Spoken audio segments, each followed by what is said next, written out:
I have no idea. I have no idea what I just did. This is all brand new. What's really crazy is Facebook has a chance to change their stuff, and they do. So, somewhere I messed up. I don't know what I did. Anyway, you know what? Let's talk about fish stuff, because I've deleted that last little fiasco. I touched something on my phone and caused it to twist, and I have no idea what I did. So, thanks for hanging with me and bearing with me on this deal till we get it figured out.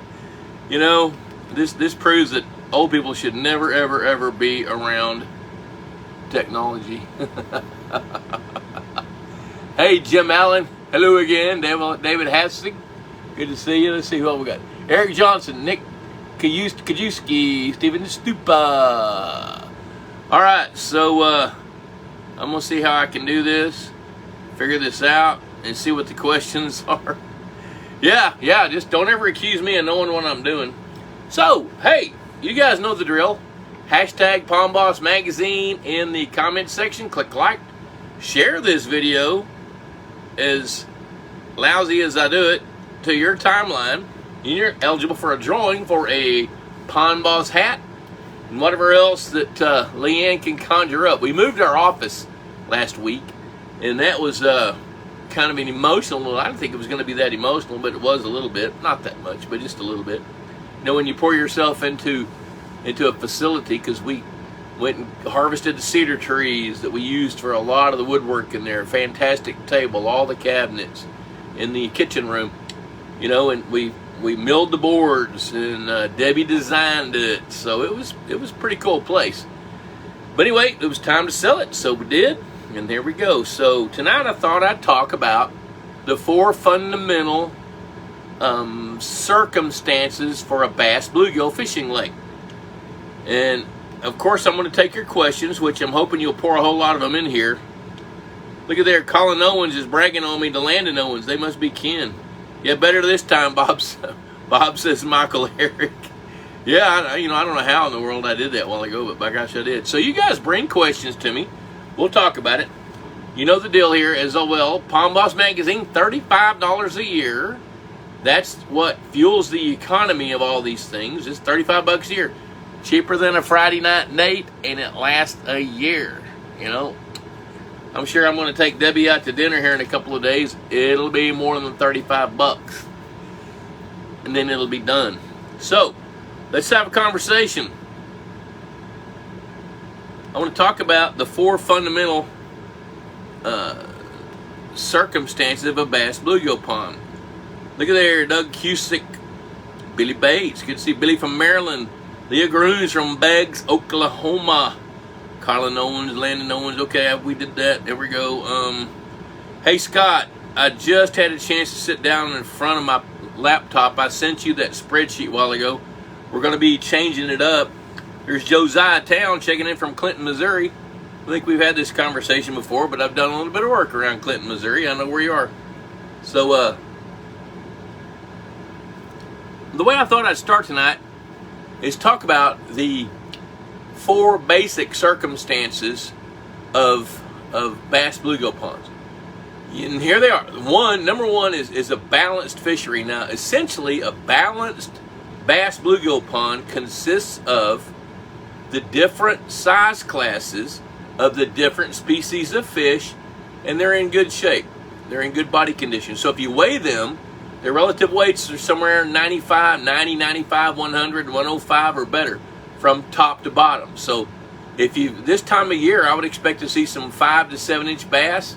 You know, from last year, 10 to 12 inch bass. From the year before, 13 to 15 inch bass, with a few scooting up to 16 inches, and then all the way up. You know, and when you have a balanced fishery, that means that you've got enough food being produced to sustain the standing crop of bass. Now, one thing you can be sure about, it can't stay that way.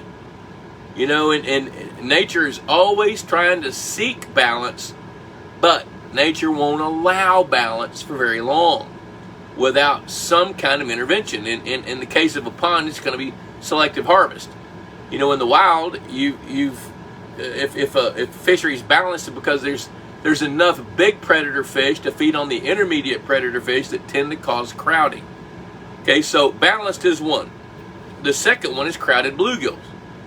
And that typically happens in areas where bluegill don't reproduce a lot, such as northern tier ponds, Pennsylvania, even Iowa, Michael, Eric. That happens there. So bluegill, I think, get a bad rap in northern states. Upstate New York, people hated bluegills because, they spawn one time a year, maybe twice if their nutrition is good and it's late. They don't spawn until late June or early July. And by that time the bass have spawned, and the baby bass can just wipe out the baby bluegills, and those bluegills that survive grow really, really fast, outgrow the mouth size of a bass. So bluegill crowded is one of those circumstances. Now, when there's crowded bluegill, they also disrupt reproduction of all the other fish because they're nest raiders. If they can feed on something coming off of a nest really fast, they're going to do it. And so they disrupt reproduction of bass as well. The third circumstance, which is the one we see all the time, is crowded bass, especially in southern waters. Well, you know what? And even in northern tier waters. I have seen bass 8, 9 years old in upstate New York that weren't any bigger than about 10 or 12 inches long. And they'd been like that for years and years and years, 6 years, 5 years anyway. So that's three. So bass crowded, bluegill crowded, and balanced. The fourth one is everything else, which is transitional to get to one of those three things. Now here's that circumstance.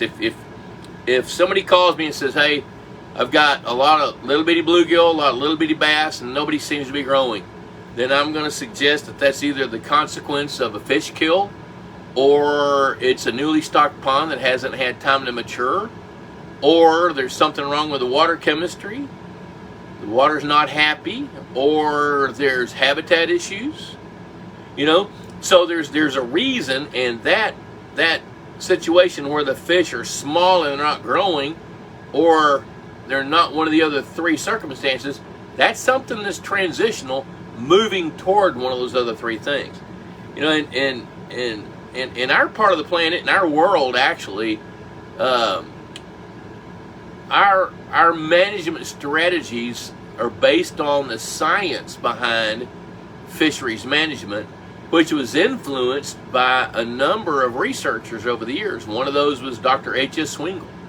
Swingle figured out the bluegill bass balance ratios, figured out what you could produce. Now, his gig, though, was back in the 40s, 50s, 60s, and early 70s before he retired. His deal was to help people produce protein for food. If you think back about it, coming out of the Depression back in the 30s and 40s, people needed food. They needed protein. And a lot of people lived on farms. So what Dr. Swingle did was help people figure out, the combination to grow enough bass and bluegill to put food on the table.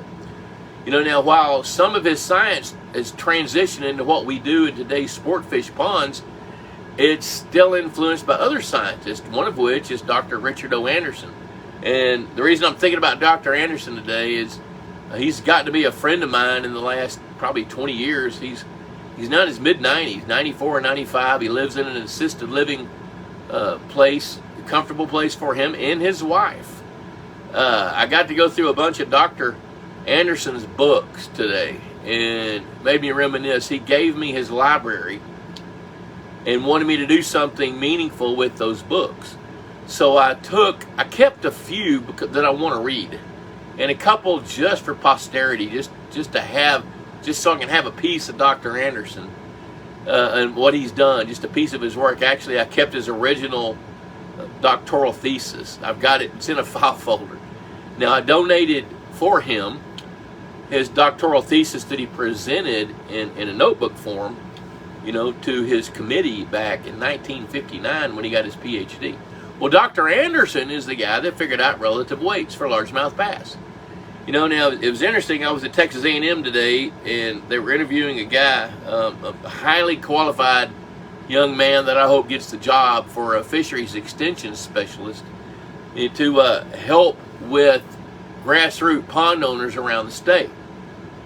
And as I was listening to those guys, I started kind of reflecting back on some of the science that our predecessors have done, and how we use it today. To this day, I use what Dr. Anderson's done, and then when I took those books up there, they're gonna digitize some of the books. Some of those books track back all the way back into the 60s and 70s. So I'm pretty jacked up about that. Looking forward to what they can do with that. So now let's talk about your ponds a little bit. Let me kind of see where we are. Danny Mac, good to see you, brother. Mike Cottrell, need rain, no kidding, man. I'm telling you what, it's right outside this RV. It's like 103 down here in Washington, Texas. Stephen Martin, Rose Hill, Kansas. Mark Hicks, Rams Sewer, North Cackalack. Good to see you, buddy. James Allen, any recommendations of whether to tag fish or not? Any new tagging tools? The ones on the net look pretty intense, painful. Let me address that. Hello, Robert Buckaloo from Lake Edens in Mississippi.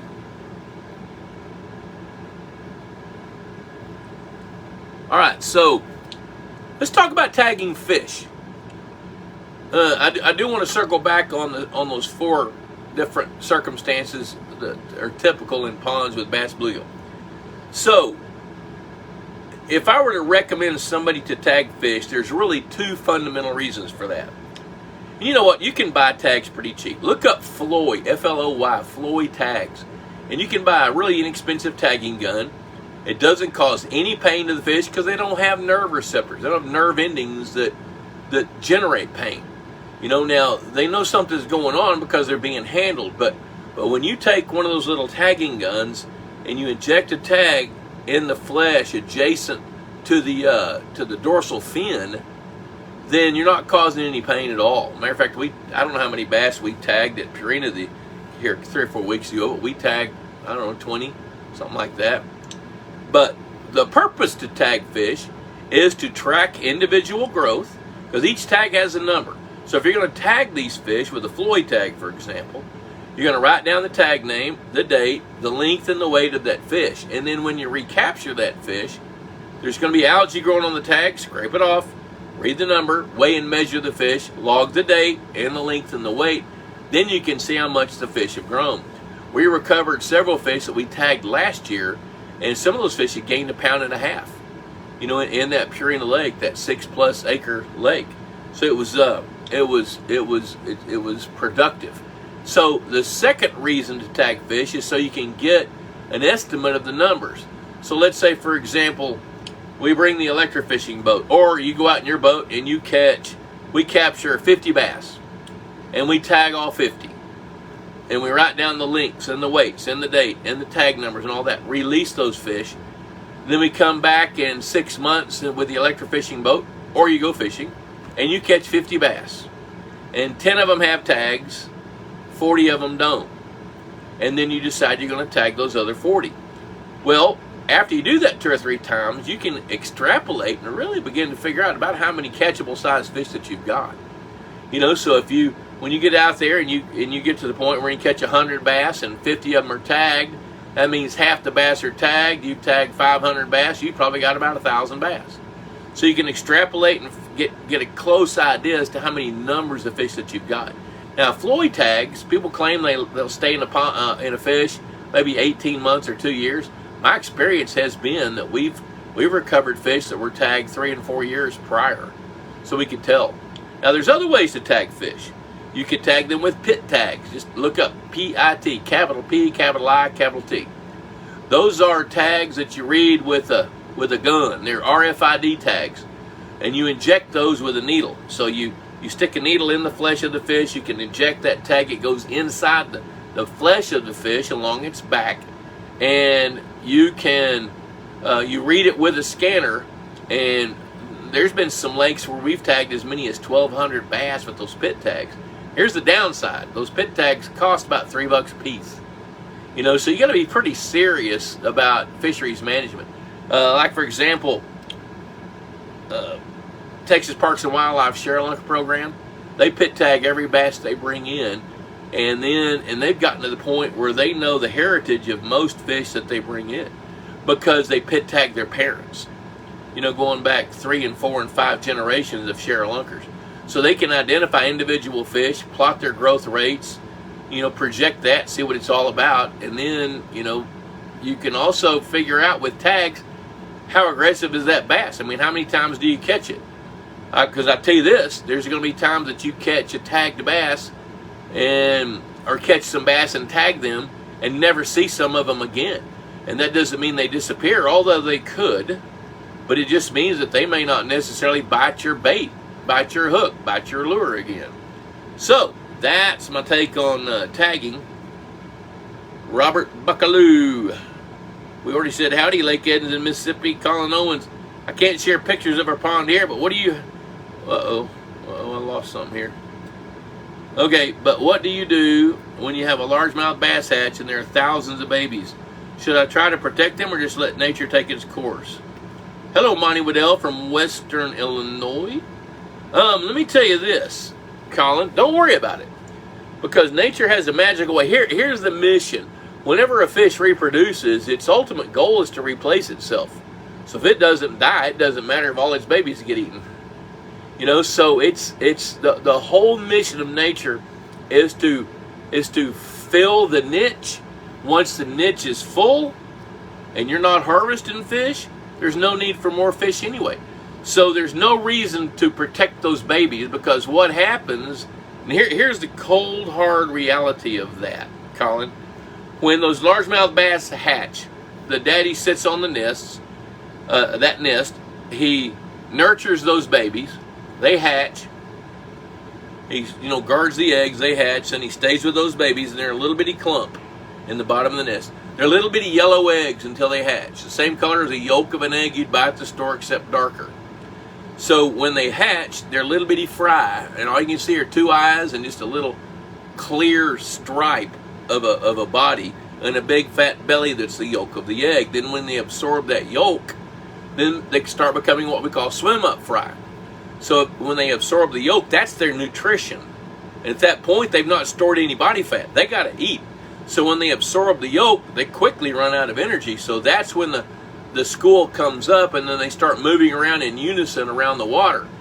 And as they need food, then they're going to start breaking away and going up into the plants and the habitat that you've provided for them, and start feeding on plankton, small insects, tiny fish.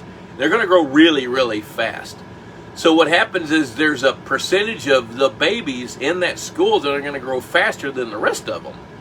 And when a 3/4 inch bass grows to 1.5 inches, while the rest of his siblings are 1/2 inch long, he's going to turn around and start eating them.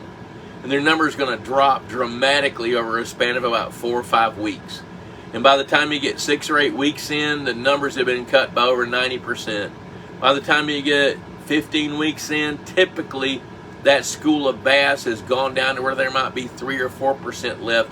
But those are typically the fish that had the best advantage. They might not be the most superior fish. Let me make that point. If they were, we would continually break our pond records. So that's a discussion that we might have later. I don't know. Let me see how many questions we got. But here where I'm going is the numbers are decreased because they eat each other. And even that dad or that mom, once that school moves off the bed and they're out trying to make a living, if that dad sees one that's 3 or 4 inches long and he's hungry, he's going to eat it. He doesn't know who it is. He doesn't know what the genetics are. He doesn't even know if he fathered it. All he knows, he's hungry. It fits in his mouth. He is going to eat it. So just to kind of throw a little interesting concept out there, let's say there's 50,000 babies in that spawn that you're talking about, Colin. Half of them are boys, half of them are girls. Of each sex, there's going to be a certain percentage that's going to have the propensity and the aggressive nature in that circumstance, in that pond, where they're going to just thrive and feed and grow and just get big as fast as they can. Now, that doesn't mean those are the genetically most superior fish. It doesn't even mean that they've got everything they need to get to be double digits, for example. But as they grow, we know that the males are going to be smarter than the females. So of those 50,000, 25,000 are males. You can pretty well forget about those getting very big because they're just not going to do it.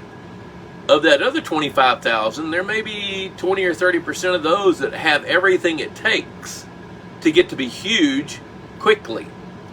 You know, where some of that percentage is going to grow really fast. Some of that percentage is going to grow not quite as fast, but have everything it needs to get huge. The problem comes in with ponds that we manage, to where that best percentage might get eaten 5 days after they come off the nest by some nest raiding bluegill, you know, or bass that's 2 years old that's just chasing food. You know, so all the more reason that part of what I preach is happy water, great habitat, provide the food chain. In this case, it would be the fertility of the water when those babies are hatched to increase your odds of survival. You know, genetics, certainly that does play a role. You know, and then the other piece of the puzzle is a harvest plan. At that point, when those babies rise off the bed, they're being harvested, and you have no control over it. So even if you try to protect them, to what end? Are you protecting the best of the best? No, because you don't know. They haven't had time to prove themselves. So there's a little dissertation on that, which is probably more than you wanted. Balance succumbs to maximum randomness, minimum energy. That's really right. Balance succumbs to maximum randomness, minimum energy. So in other words, what he's saying there, what Jim Allen is saying, from our friend from Kentucky, who's helping us work on a spreadsheet that all of y'all are going to benefit from, by the way. Survival rates of baby fish in an existing fishery is random. And it's also based on the least amount of energy that predator has to exert to eat those fry. So, for example, when those 50,000 babies first come off the bed, they're in a little cloud. You know, and the more you watch this, the more you study it, the more you'll see that little cloud, I mean, just within moments of rising off that nest, bam, bam, bam, there's predators coming in and thinning them out at that moment. So those babies got to get with it or they get eaten. You know, they got to get right or get eaten. That's the way it's going to work. Billy Bates. Bob, with more and more people getting knowledgeable on pond management the past several years, do you think there is such a thing as too much meddling, which would actually end up being a detriment to many ponds versus more natural circumstances? No, I don't. And I'll tell you why. Nature, as cruel as it is, doesn't have the ability to have happy water all the time, to have the very best habitat all the time, to have the greatest food chain all the time. Genetics, maybe. Harvest plan, rarely. So what I think is that with the proper management / meddling by people, that you can actually enhance what nature doesn't afford itself. So for example, let's say we take a river system, which I now live on the Brazos River, and I'm really chomping at the bit to study that river. Haven't had time yet. But staying with those fundamentals of happy water, I know that water coming down the Brazos River behind my house right now is 90 to 100 degrees. Because it's meandering at 19 cubic feet per second, which is the minimum flow rate they'll allow. Coming down this river over cobble, over shallow riffles, that water's heating up in the afternoon to 100 degrees and cooling down at night to 85. So I know that water can't be happy all the time. But can the habitat? You know, I know with the fluctuation, rise and fall of the river, the smallmouth bass won't have the opportunity to reproduce. So what if we stock some? Is the rest of the river conducive to that? Probably not. I don't know. You know, so to answer that question, I think that people meddling with ponds are actually enhancing our waters And our stewardship helps to make for better fishing, better balanced ponds, and things that nature won't do on its own. Nature's going to take the path of least resistance. Carp, garp, buffalo, gizzard shad, whatever it can do. But by intervention and management, I don't think we're disrupting what nature... Here's an example. Here's a perfect example. I've got a slide I do in my presentations. There's a man out kind of northeast of Austin, Texas, that bought some land. So back in 2003, he called me. He says, "Hey Bob, listen, I just bought some land. Can you swing by and look at it and tell me? I'm thinking about building a lake on it." Well, I was going to College Station, just kind of swung 40 miles out of the way, went and looked at it with him. And I could tell by looking at the elevations that if he tried to build one big lake, he was going to have a dam right in front of his cabin that he already had erected. So I said, "No, you really can't. You can build like a 4 or 5 acre lake right here, where it's almost an infinity look." And he wanted to buy it for his aunts. He has 2 elderly aunts that he wants to be able to bring to the cabin, walk 50 feet onto a dock, a covered dock, and let them fish for brim. That's what he wanted. Well, if he'd have built one lake, they wouldn't have been able to do that. So he built 2. Now, what I told him was, "Hey, listen, if you don't mind, when you finish, give me a call. I'll come back and look again." I had a son at A&M at the time, and I was coming down to College Station pretty often. And so I didn't hear from him again for 7 years. And I'd kind of forgotten about him. I'd send him a couple emails. He didn't respond, and so I'd kind of forgotten about him. And he called me one day. He says, "Hey, listen, I've built these lakes. I've been really busy. Haven't thought much about stocking them. Can you bring me some fish?" So I said, "Sure. Kind of tell me what you did. Did you build them last year? They just fill up what?" He said, "Oh, no, I built them right after I talked to you." I said, 7 years ago? He said, "Yes." He said, "Can you bring me some fish?" I said, "Well, I can, but I don't want to." He said, "Well, what do you want to do?" I said, "Let me come down there and look at them. I'm coming down there in a couple of weeks. I'll come by and look." Well, I swung by, met him. I got there a little early, came in the gate, walked around each pond, and I mean, they were teeming with, this was like in April, teeming with baby bass. I could see little bluegills shooting off from the side. So when he showed up, I said, I'm not comfortable selling you any fish at all." He said, "Well, why?" I said, "Because you've got it. Have you fished it?" He says, "No, I haven't fished it. It filled up with water, in such and such year, like 4 years later. It's been this way for 3 years." So I said, "All right, what we need to do is bring the electrofishing boat, and let's go take a look and see what you've got." So I scheduled the electrofishing boat, brought it down there, and I'm telling you, I have never seen a better fishing lake that was stocked on purpose. It worked out great. Nature had handled it. But it didn't make sense because I'd never seen that. And to this day, it's the only time I've ever seen a pond stocked right that wasn't stocked right. Well, come to find out, when I got on Google Earth, I started rooting around a little bit. He's got a neighbor right across the street, upstream. You got 2 Texas hunter feeders out on docks. Well, I found the guy and I called him. He'd been managing his fishery for like 5 or 6 years, had a great bass bluegill fishery.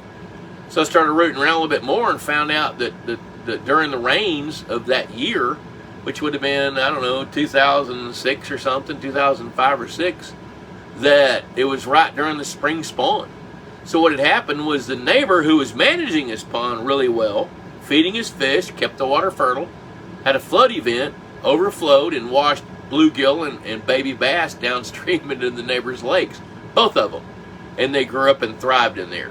So to me, that's a testament of what somebody's management strategy upstream was doing to help give nature that edge.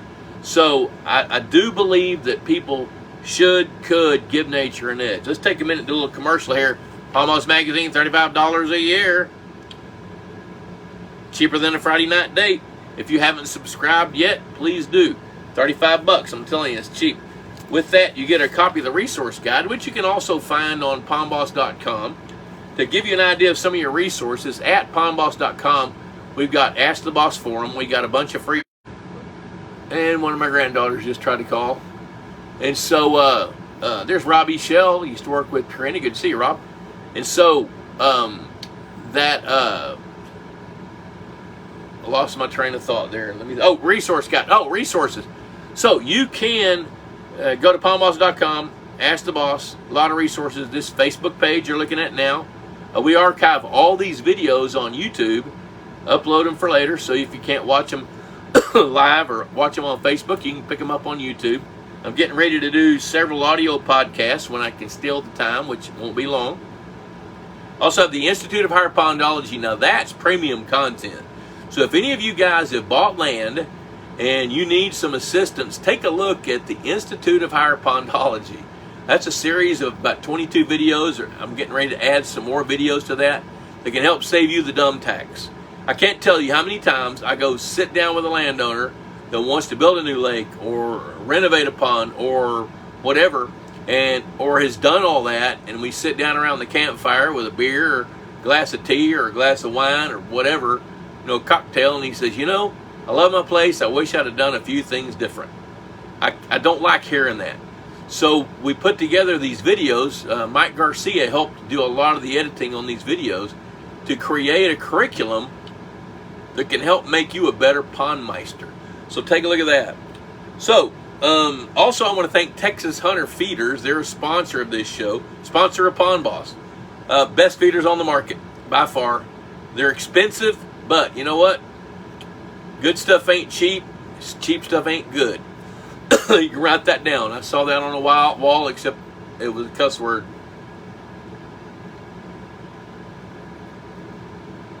And Purina Mills. Been working with Purina Mills since 1995. I've told the story a lot. I won't tell it tonight, but wrote a letter back in 1995 to Purina and said, hey, let's see, I got a text. Oh, okay, I see it. Send them a letter. Hey, we need an advertiser. Let's talk. Well, they've been advertising since then, but better yet, they called, and I've been working with them since 1995 to help them do what I can do to create some of the best fish food out there, and their products are really good. So, Texas Hunter, Easy Docks of Texas, David Schneiderman. I don't know if he's watching tonight or not, but he's also a sponsor. So, I want to thank everybody that's doing that, and I've got a whole bunch of comments. So, let me do that and see what we got. Billy Bates, Bob, okay, we already talked about that. Colin Owens. I just got Texas Hunter Feeders on the ponds with a largemouth bass feed on the pellet feed. Yes, if they're feed trained, they will. Now, in your pond, if you haven't stocked feed trained bass, they're not going to come to that fish food. Now, the bluegill will, fathead minnows will, golden shiners will, threadfin shad, tilapia, grass carp, fish like that will come to the fish feed. But crappie won't, red ear, largemouth bass, they're not going to come to that fish feed. That doesn't mean they won't benefit from it. Because if you feed their food chain, get them in better shape where they can reproduce more, and grow bigger and live longer so they can reproduce more, then you've enhanced that fishery. But a bass is not necessarily going to come get the feed. Now, I get comments all the time where they say, well, Bob, you're wrong. Okay, suits me. But what happens is a handful of bass will mimic what the feeding fish do and condition to that feeder. So it's not unusual for a handful of bass to figure out that they can go eat fish food. But it's a repetitive process with a feeder. The more repetitive you are, consistent you are, the odds are higher that 3 or 4 or 5 bass might figure it out. But all your bass are not going to figure it out. 98% of your bass are not going to figure it out. Hello, Drew Bachman from South Carolina. Mike Rosa, Jonathan Stoddard, we're in a drought in East Texas. Yeah, no kidding, man. So our pond is down about 5 or 6 feet. Consequently, we can walk waist deep or less water in lots of areas. I've noticed about 3 to 4 inches of muck underfoot. How much muck is too much, and will the water loss help or hurt the muck? Well, here's the way I'm going to answer that. Most of the time, muck is silty soil. Now, right around the edges of a pond, it's not unusual. Matter of fact, it's common. I'm not going to say not unusual. It's common where if you've got trees around the edge of your pond, and in the fall the trees lose their leaves, those leaves will float, and then the wind action will push them over to one side or another side where they'll waterlog and sink. So that organic matter starts to add to the muck. But for the most part, muck is silty, loose soils. And so when the water goes down, the water loss lets that soil and that muck hit the air. It expedites its decomposition if there's organic matter in it. So with the air hitting it, that's good. That's a good thing because it helps to cleanse it. The more the sun can bake it, the more the air can hit it, the more it can break down in compost, just like a compost pile. You know, and if it gets down low, heck, you can drag a bunch of it out with a box blade or whatever you want to do. Danny Mac, I found aquatic plant providers on the TAMU site, never showed up in Google searches. Well, the aquatic plant, aquaplant, .tamu.edu is an outstanding website. They do have a list of providers in Texas. You know, and I don't know why they don't show up to Google searches, because you're probably not searching for that. But there's a list of providers. Hello, Chris Blood. Just talked about Texas Hunter a while ago. Good to see you. Danny Mac. What is that mothering syndrome that involves treating the patient to death? I'm going to let you answer that one. Mark Hicks, my quarter-acre pond is overcrowded with 3 to 5 inch bluegill. I've taken out a little over 50 pounds of bluegill this year, but I'm not seeing any improvement in size. Recently stocked 25 6 to 8 inch channel catfish to help with the culling next year. Do I need to keep culling the bluegill, and approximately how many? The catfish are the only predators in the pond. Well, you need more predators. Since you don't have fish that are predators, then you need to be the predator. Now, what I would do is I would be leaving the biggest bluegills. You know, so if you got 3 to 5 inch bluegills, I'd leave some 5 inchers, because the 5 inchers are going to force the smaller bluegills to get bigger than they are in order to dominate the nest sites and dominate the population.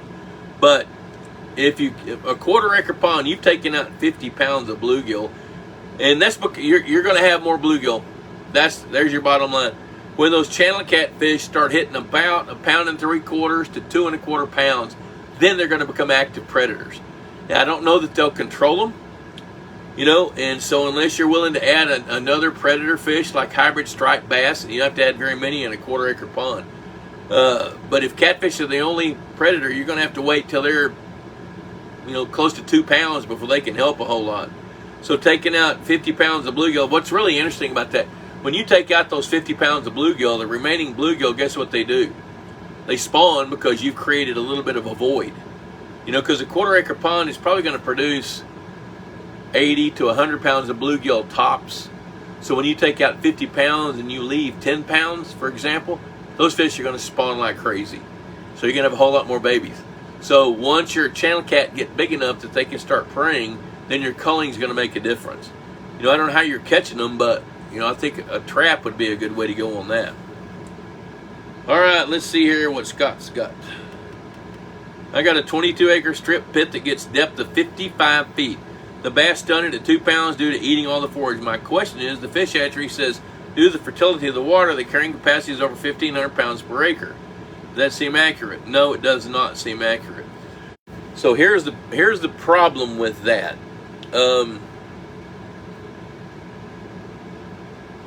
Even with happy water, fertility can only provide so much food to a certain population. So the limiting factor here is going to be some of the water is 55 feet deep.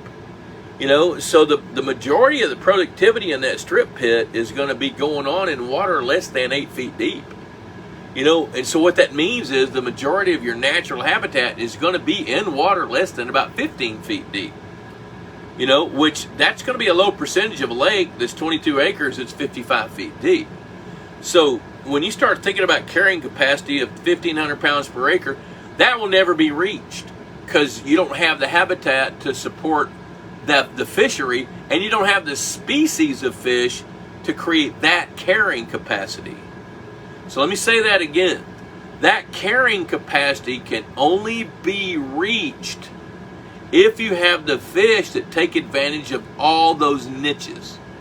And since open water is a big niche, you don't have open water fish, you're not going to approach any kind of a carrying capacity of 1,500 pounds per acre. Even if you did, even if you reached a carrying capacity of 1,500 pounds per acre, nature is not going to allow that without some pushback. You know, I can see a carrying capacity in a lake like that being 250 to 300 pounds.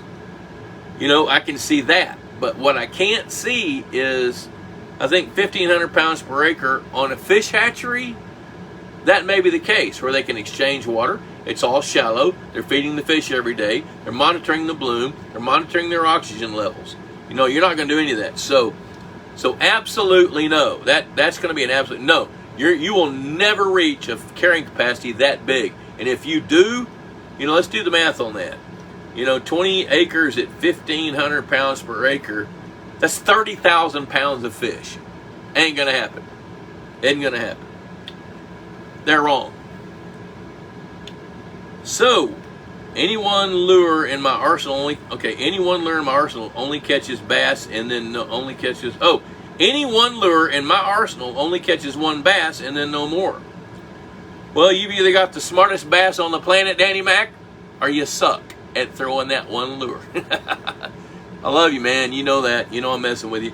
So, I bet you there's lures that'll catch more than one bass. They're not that smart. Although that sounded a little arrogant, but I would bet on it. I bet you I can bring a couple anglers that are way better than me that can take one lure and catch half your bass.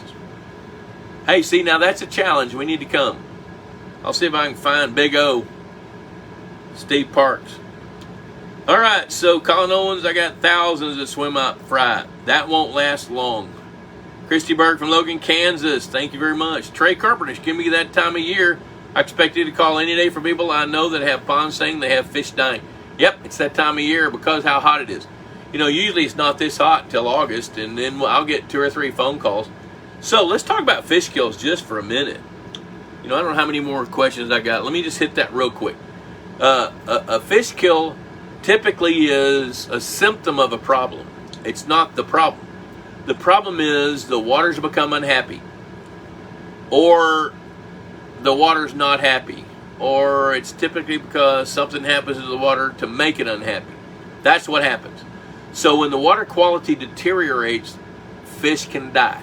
Now, this time of year, if like with aeration systems, I was talking to a guy today that was asking me about his water. He's aerating his pond. He's got his bottom diffused aeration system going on in a pond that's no deeper than 12 feet. His water temperature is 88 degrees top to bottom. That is a setup for a fish kill. Big largemouth bass, bigger than 3 or 4 pounds, can't stand water that hot for very long. That'd be like you and I even having all the water we needed to be in the Sahara Desert all day long, every day. I ain't gonna make it. I don't care. It ain't gonna happen. You know, I'm not in the greatest shape. I'm old, and I won't want to. You know, but when the water quality begins to deteriorate, that's when we start seeing fish perish. You know, and that happens this time of year. As the water temperature goes up, its affinity for oxygen drops. Its ability to process waste is expedited. There's more waste being created. You know, everything speeds up with water quality deteriorating, while fish's metabolism slows down because they're under duress. You know, so when you combine duress with rapidly changing water chemistry, you've got the setup for a fish kill. Some fish kills occur because there's just way too many plants. And you get 2 or 3 cloudy days where in a plant that's, say, 60% covered with plants, and those plants give off oxygen during the daytime and respire at night, and you get cloudy days where they can't photosynthesize, you're set up for a fish kill. So the oxygen can plummet.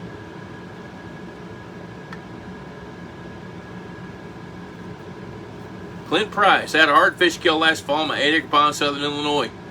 I've recently added 6 bottom diffusers, and I'm wanting to restock bluegill this fall and add F1s next year. What rate would you recommend, and will copper-nose live this far north? Copper-nose will not live that far north. They will not. I would not take copper-nose to southern Illinois. I would find a hatchery not far from you, talk to Herman Brothers in Peoria, talk to Harrison over in Missouri. There's other hatcheries near you. Nemo in eastern Missouri can supply some fish, but find some bluegill that are native to your region and stock those. Now, before you do that, don't make the assumption that 100% of your fish died. I think it would be a wise idea to go out there and see if you can catch a few fish, or go see if you can observe some. And if you don't mind spending the money, hire somebody to come do a survey and do an electrofishing survey. With an 8-acre pond, you know, you'd be getting ready to spend $5,000 on fish. You may not need to do that. I would verify before you do that.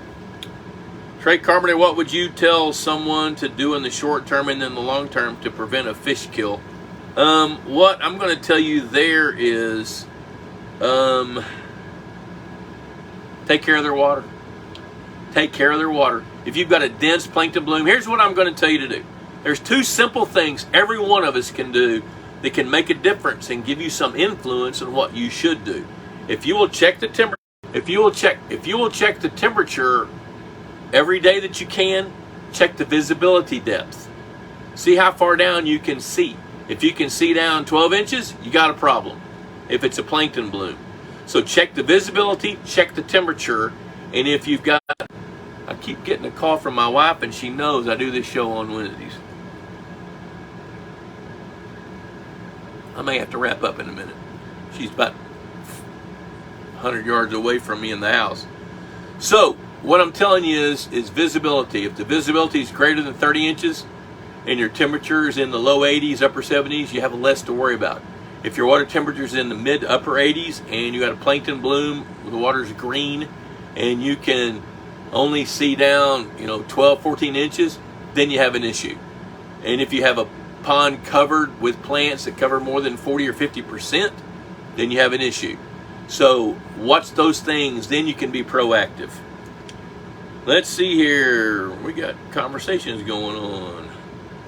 Billy Bates, okay, you guys are having a conversation there. Mike McPherson, good evening from Indiana. How does the feeding program change the survival rate for those hatchlings? It doesn't influence the hatchlings of bass at all. It can influence the survival rate of small bluegills. So if you're feeding small bluegills, then you're providing nutrition that they might not otherwise get. The best answer for survival rates of young hatchlings or fry is to be sure they've got the right habitat adjacent to their nursery, adjacent to their spawning beds. So if you've got some aquatic plants right off the spawning beds and then some dense cover off of that, you can enhance survival rates because you're providing substrate for paraphyte to grow, insects to grow. You can supply a part of the food chain, and if you'll do that, then your survival rates are going to go up. Danny Mac. I think I'm going to leave that layer out there. Eugenics. Yeah, I've studied that. All right, Chris Blood talking about the spawning colony. You guys take a look at that. Click on that and take a look at it. There you go. I'm glad that Chris put that up there, because after happy water, habitat's it. I mean, that if you don't have the right habitat, you can forget about survival rates of any baby fish to speak of. You got to have the right survival rates. John Moore from Kentucky, Billy Bates. Yep.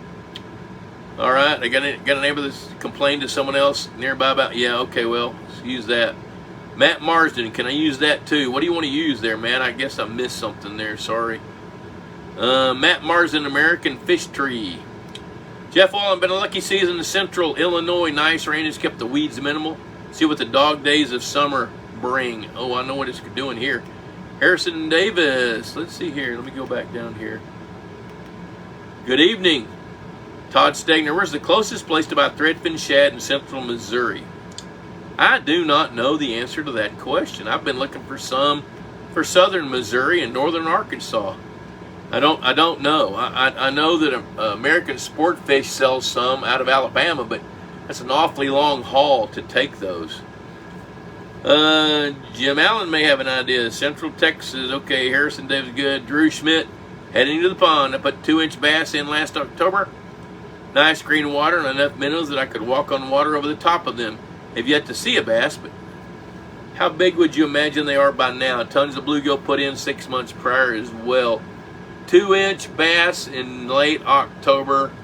Should be right now, July, 8 to 10 inches long. Okay, Scott is telling Todd threadfins won't survive the winter. Might be better investing in other bait fish. I don't know if Harrison's got thread fins or not. I know Kurt Harrison, worked with him some. You know, I really would look at other bait fish. You know, threadfin shad in Missouri, the water's probably warm enough in May and cold enough to kill them. They die at 42 degrees, which is probably going to happen before Thanksgiving. You know, so it's not a matter of if they're going to die, it's going to be a matter of when. And they might, you know, they can be a short-term benefit if you're willing to spend that much money. Let's see here. John Dyer, good. Chris Ketchum, good to see you, buddy. Danny Mack may be in need of some eugenics. Let's see. Scott says the video cut out, but I believe you said absolutely not, which I thought. Around 250 to 300 is what you mentioned, meaning 50 pounds of bass per acre. That'd really be pushing it, man. Having 50 pounds of bass per acre in a 22-acre, 55-foot deep lake is really pushing it. I would say that the majority of your habitat is going to be peripheral, which means to me that if you try to extrapolate bass out over the entire pond, it may only be 25 or 30 pounds of bass. It absolutely will not be 1,500 pounds per acre. That's baloney. Baloney. Wrong. And I'll debate that all day long. Matter of fact, it won't take that long. I can prove it. Look at there. There's Elena checking in 8 minutes ago. Jonathan started any warning signs we should keep an eye out for during drought conditions. We already aerate overnight. Yeah, let me tell you. Let's go back to that. I really want to hammer that point home about visibility and temperature. Those are your two best data points. If you can monitor temperature and visibility, that gives you some level of predictability as to what can happen. And to kind of drive that point home a little bit better, highly fertile water with the visibility this time of year when the water temperature is in the upper 80s, if your visibility is 18 inches, that means that you've got, and depending on the water chemistry a little bit, which I'm not going to talk about that tonight, we've done that before, but with an 18-inch visibility of a heavy plankton bloom like that, then your odds are pretty high to be set up for a fish kill. Because what can happen, and what will happen to somebody, is you get those 2 or 3 cloudy days where that plankton bloom is respiring more than it's photosynthesizing, then it consumes more oxygen than it can produce. That can be the makings of a fish kill. You know, and when water is warmer, its affinity for oxygen drops, so that complicates matters even more. So visibility, temperature, that's your two go-tos. Jim Allen, we have a new game, Purina Ping Pong. I'm going to bust through these questions and wrap up. We sit up on top of the deck and toss largemouth bass Aquamax. If a bass gets it, it's 1 point. If a catfish gets it, it's -1. First to 11 wins. I want to play. That's great. I love it. Danny Mack, let's see what you got. Temperature controller is working at 85 degrees air temperature. The aerator shuts off as early as 10 or as late as 1. Comes back on around 8 p.m. 8 p.m. runs all night. The pond at 4 feet deep runs 78 to 80. That's perfect, man. It ends at nearly 85. Also found the aerator sent a shot of hot water from the surface at the start. 87, I saw it. Wow, but it quickly fell off. I love that. That's a pretty cool way to go. Danny Mack's talked about that before. You guys go on his Facebook page and quiz him about that. That could sure be something you want to do. He's like a space engineer. This dude, you know, I can't believe he hadn't lassoed the moon and pulled it in for us. Got all the cheese out of it and made $100 million. John Dyer, for those of us totally dependent upon rainfall for our water source, our water happiness is going downhill. Absolutely right. That's why it's important to be diligent with it now, because there are things you can do to amend the water. So as you start to see a plankton bloom intensifying as the water temperature goes up and the visibility going down, then you can knock out some of that plankton bloom and get your visibility back up. But you got to be careful about how you do that. Okay, Luge Lease. Love these episodes. Is it a good idea to stock a pond with feeder goldfish for largemouth bass forage? Pro or con? I'm typically con. against that. And I'll tell you what, feeder goldfish, even though they're highly visible, all you need is a handful of them to escape, go to their favorite habitat, begin to reproduce, then you wind up trading problems. You know, I know this at the fish hatcheries, that's what they do. They feed them feeder goldfish because that's cheap, you know, it's easy, they eat it. The problem is you're introducing a fish that's going to be an invasive species if they gain a foothold. So one thing to remember about ponds and lakes, you got happy water and you got great habitat, you know, in the perfect food chain, whatever that means for that species of fish, it's going to thrive. So if you've got the right kind of water for goldfish, which doesn't have to be that good, you got the right kind of habitat for goldfish, which isn't much, then you got the food chain for goldfish, which is mud and paraphyton and bottom feeding stuff, then odds go up that you're going to have some survival rates. So if those goldfish have enough places to hide where they can gain some size, you have to be 1.5 pounds or 2 pounds, then you're going to wind up with some number of baby goldfish.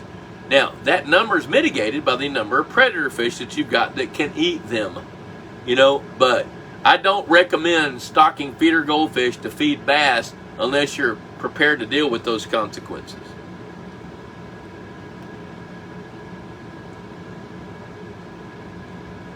Todd Stegner, is there man-made cover that you want to stay away from? Man-made cover. You know, when I hear that question, what it makes me think of is you know, like a car with an engine full of oil.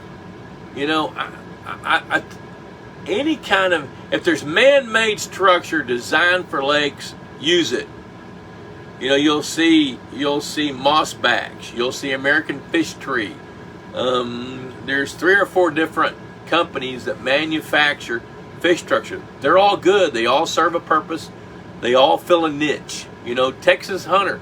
Go click on that link that Chris Blood put up here earlier on the thread. Click on that and take a look. So any kind of man-made cover that I want to stay away from. I'll tell you one thing I would stay away from. There are areas where you can go get broken pieces of concrete that were made with quicklime. You know, I like to use concrete, but concrete harvested off of a highway, maybe so, maybe no. I tell you what I don't like. I don't like using chain link fence, chicken wire, anything like that, because it will decompose under the water.